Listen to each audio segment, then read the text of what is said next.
The many Please. crises we have now, which matters? Well, Russia-Ukraine is the one that matters to everyone here. It's also the one that's least well understood, because for the last 3 months, the focus has been Ukraine.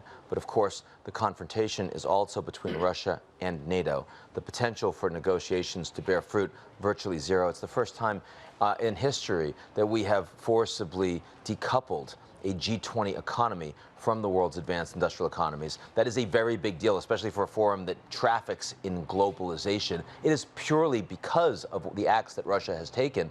And this is, I mean, the fact of the matter is not just a Cold War between Russia and NATO, but there are elements of a hot war. So, of course, people are rather disconcerted by that. Ian, people are focused on that, but are they focused on the right thing? We were just speaking with Daniel Yergin just moments ago, and he said, frankly, the bigger news is that China is not here because of COVID, and that has a much more substantive impact on the global economy. Should we be more focused on a decoupling there? No. Because we are not doing a significant decoupling there. I mean, look, yesterday, everyone was asking about the Biden-Taiwan statement, which was much ado about the exact same thing that he said a couple of times already, and that the White House backtracked. China, of course, is the most important rising power in the world, second largest economy. We're not taking any away from that. But the fact is that U.S.-China relations are very interdependent, and they are more stable, where Russia has just completely subverted a 30-year peace dividend that Europe has enjoyed. And I mean, I understand that I'm a New Yorker, but also we are in Europe. And so this is truly a generational change. That is what we should be focused on. So how much is this an issue of supply chains, of food, yes, and issues with just what we're seeing in terms of a widening divide, if nothing else, in the quality of life between wealthy and the... Oh, my God. The number of times that I have heard from people in the last 3 months that, well, you're focused on Ukraine because it's white people, because it's Europeans. You don't care about Syria. You don't care about Afghanistan. There is a point to that argument, but the fact is that the poorest people in the world are going to be vastly more impacted by the Ukraine crisis than any of those other crises that occurred for precisely the reason you just mentioned. How much is this also an existential threat of the geopolitical order of Europe? And that's why I made the point, we're in Europe and people are focused on that. How much are people concerned about this trickling out into some sort of bigger challenge that is unanticipated? Well, I mean, how much are they concerned that gas from Russia through Ukraine to Europe could be cut off at any moment by the Russians, by the Europeans, or by the Ukrainians, or by a non-state terrorist actor, for that matter? I mean, seriously, the vulnerability that comes from the mistake, the strategic mistake made by Europeans to allow themselves to become as dependent as they had on energy, as Dan was discussing, from Russia, is an enormous vulnerability right now. And furthermore, the fact that a country in Ukraine, there's a big delegation here right now, is fighting for their survival, fighting to avoid being wiped off the map by the president of Russia. And they're doing that fighting in part so that the Poles don't have to, so the Balts don't have to.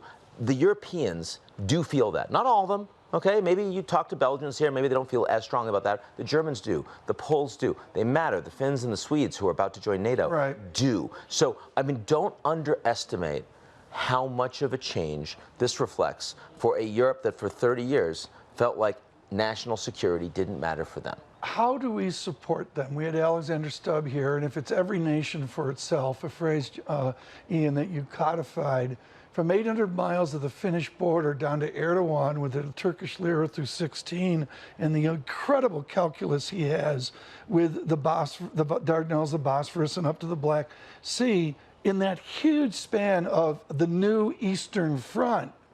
How does America respond? Well, $40 billion is one way. Money is one way. Look, I'll bring back the Biden-Taiwan thing. When Biden says the United States will defend Taiwan, my view is what he's saying is not changing the policy. Biden feels like we're defending Ukraine. Not because there aren't boots on the ground. They're not doing a no-fly zone. But are the Americans defending Ukraine? I mean, when you talk about the level of sanctions, when you literally freeze half of Russia's global assets, the central bank, when you literally cut them off from the G7, when you support with the Ukrainians with the intelligence, with the money, with the arms, the reason the Ukrainian government still exists is first and foremost because of the courageousness of the Ukrainian fighters, but secondarily because of what the Americans, the American allies are actually doing. And if Putin had any clue that was going to happen, he wouldn't have invaded. Is an advantage for Mr. Putin the new character of American isolationism? Is it a different isolationism? He thought it was. Yeah, he thought it was. He thought it was. But what is the character of our new isolationism if we're going to choose to engage in China or choose to engage in Ukraine? Look, I think that if Trump gets the nomination for the Republican presidency, and he says, why are you sending $40 billion to the Ukrainians? Why is this our fight? Why would we antagonize the Russians? Which, by the way, his son has been tweeting over the course of the past few days. I think the view will be different than it is today. Meanwhile, we just saw the U.S. Treasury Department agree to end some of the exemptions that's basically going to force Russia to default on its debt. Right. People are surprised they didn't do that a month ago, by the way. Correct. Yeah. But how much of a liability does this become that the U.S. is using and weaponizing the financial prowess of the nation in a way that it really hasn't before? I think that the United States is showing that some red lines actually matter. Maybe not Obama's red line on Syrian chemical weapons use, but this maybe not, Bush's line. But is that how it's being perceived by the rest of the world? It depends on who you're talking to. I think the Chinese are taking lessons from the fact that the Americans and the Europeans actually really do care. Certainly that affects the way they think about Taiwan.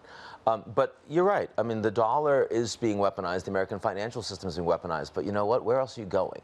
I mean, if there were credible alternatives, then I think that there would be a significant challenge to America's global reserve status. But if my grandmother had wheels, she'd be a bicycle. I mean, those are not useful comparisons. Well, do you see any kind of move away from the U.S.? Does this basically increase the fragmentation that we're seeing and, frankly, the strength of the alliance between, say, China and Russia and even Saudi Arabia? No. You don't think so? No, I don't. I think that the Chinese are angry, and I understand why they're angry.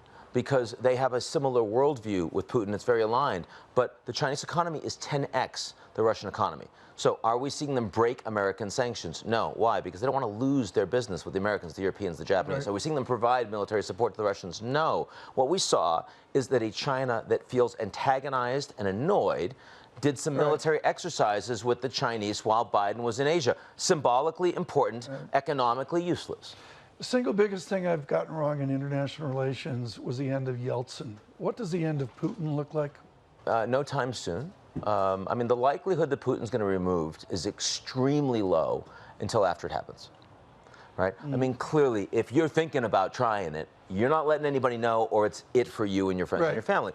But the fact is that Putin is quite popular in Russia right now. And it's not just because they control information. It's also because they believe that they've been humiliated by the West for decades, and Putin is the guy that is saying, I won't have it. That's populism. You've seen it in the United States, you've seen it in Brazil, you've seen it in a lot of countries. If Putin leaves, that feeling of resentment and antagonism towards the West, towards Ukraine, well, no, it'll be someone else from the National Security Council. I got 10 seconds. Yeah. How many times did you rewrite The Power of Crisis? Since it had to go to press on the 26th of May, those last 2 days were very significant.